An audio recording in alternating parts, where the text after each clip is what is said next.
delivered the document. They tested how our chairmanship is going to look like in the senior officials meeting. Ambassador, lastly but not least, I was looking at the map and it showed, especially on climate change, heat, drought, all these things going to happen. Does this document have posterity? Is it looking forward, like to look at things like catastrophes in case a pandemic comes? Is that sustainable? Absolutely, we are looking at all that. You looked at the COP in Dubai, COP in Sharm el-Sheikh in Egypt. You know, you're familiar with the Loss and Damage Fund. That is a key fund that has been advocated by developing countries through the G77. You know, Uganda, again, I've said it before, is the first country to chair both NAM and G77. G77 is very active in the negotiations in COP. We achieved a lot in Sharm el-Sheikh and in Dubai. Now the Loss and Damage Fund is going to be institutionalized and implemented under our chairmanship, and we will make sure that money is easy to access in the case of a catastrophe by member states. We're also looking at pandemics. Azerbaijan did well on COVID. They have set guidelines on how developing countries can develop vaccines, access medicine and PEP when there is a pandemic. This afternoon we jump into the G77 plus China there. What are your aspirations and what should we hope to be achievements at the end of it? We're going to quickly adapt the outcome document. We're going to negotiate, but I'll make sure that the negotiations are as efficient as they were in NAM. Yes. And then we have an outcome document today ready for the summit on 21st. Any sneak peeks you can give us in both documents that we can be able to look at and hold you accountable? Everybody was watching the situation in Gaza.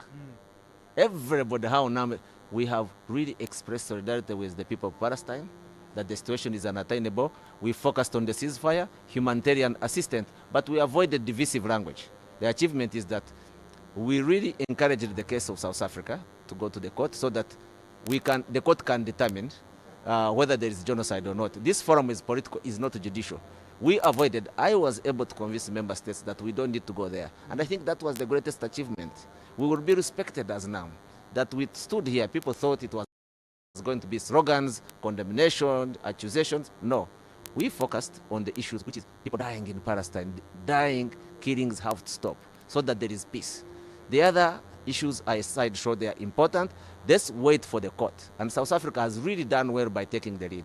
And within a week, we will know. Fasten your seatbelts. Once the court pronounces itself, NAM will pick it, and we will talk about it and implement it in the UN.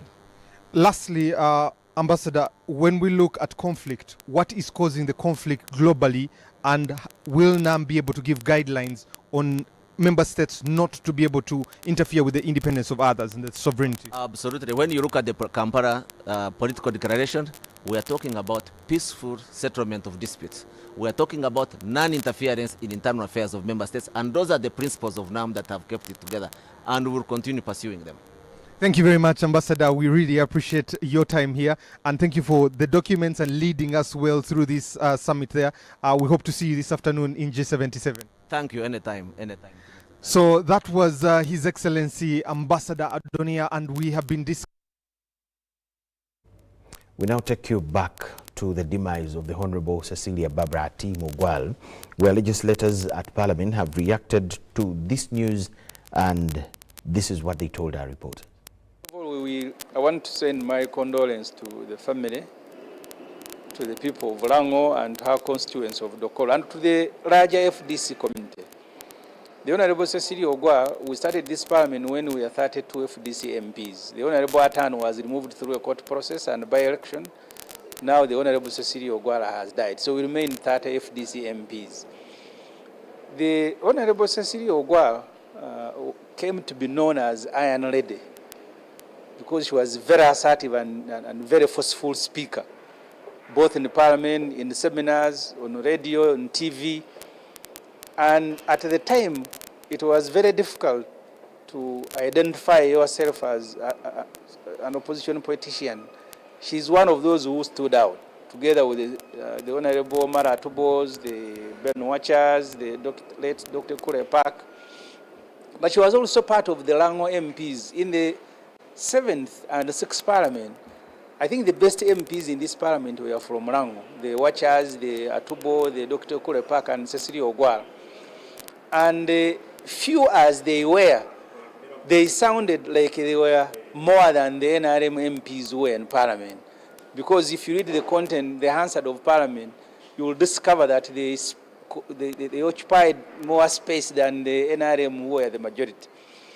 So we will miss her as a politician, as a mother, but also as an encyclopedia, someone who has lived and has been part of Uganda's politics for a very long time.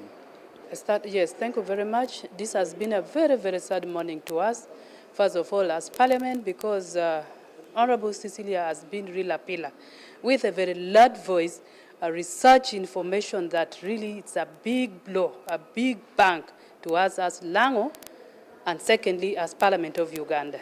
She has really been a mother to the women, a mother to this nation, and somebody whom we all look upon in all areas. Whether there is any problem, whether there is conflict in Lango, really, she has been a guiding personality to most of us as women, as members of Parliament, and development-oriented. So as a people of Lango, we are really still shocked. We don't know what to say. We don't know why. In a series, just recently, we lost a member and a minister, and again, the ugly eyes of death has again picked our very best from the sub-region. And as Parliament, it's really sad. This morning, we learned of the unfortunate passing on of the Honorable Cecilia Atim Ogwal. She's been one of the longest-serving members of Parliament, right, by the way, from the Constituent Assembly. She is somebody who made her mark over time. She's been with us in the opposition. We've been learning a great deal from her. From the time we entered Parliament, she's been a motherly figure, you know, and many of us, especially the new entrants into Parliament, would connect with her every once in a while to learn from her, to get her opinion, her views on a couple of things. I approached her a few times, you know, in the past. I was looking forward to continuously engaging with her now as leader of the opposition, because some of these seniors, there's a lot that they know that they can share that would be of good guidance to us. So it is very sad. This is somebody who, over the years, would put government on the spot, you know. She would insist on government accounting to not just Parliament, but to the people of Uganda, as it should be, anyway. And so she got that coining of the name Iron Lady. So even as we mourn her, I think more important for me is we celebrate her dedicated service to this country, and we shall remember her for that. As probably the leader of opposition, did you ever notice that she was sick? Because for us who have been seeing her around, despite her old age, we never tell if she had any complications. Yeah, the Honorable Cecilia Ogwal, of course, over time became a little bit frail, and she would often joke with us, the young ones, you know, and say, I used to walk very straight like you, now my back is bending a little bit, you know, and would joke about that. So she became a little bit frail, but even when she was frail, she would still come to the house, you know, and she had her particular regular seat where she would sit. So, yes, she was frail, especially because of that, but it was really not known to us, especially in the past 2-3 weeks to a month. Perhaps because we have been on recess. You know, when you're on recess, people are wherever it is that they are. So when the house is not sitting, sometimes it's difficult to tell who is around, who is not, and that kind of thing. So it didn't occur to us that she was actually bedridden in hospital somewhere because we have been on recess. But we understand, you know, she deteriorated a bit. She was taken for treatment, and sadly, she has not made it.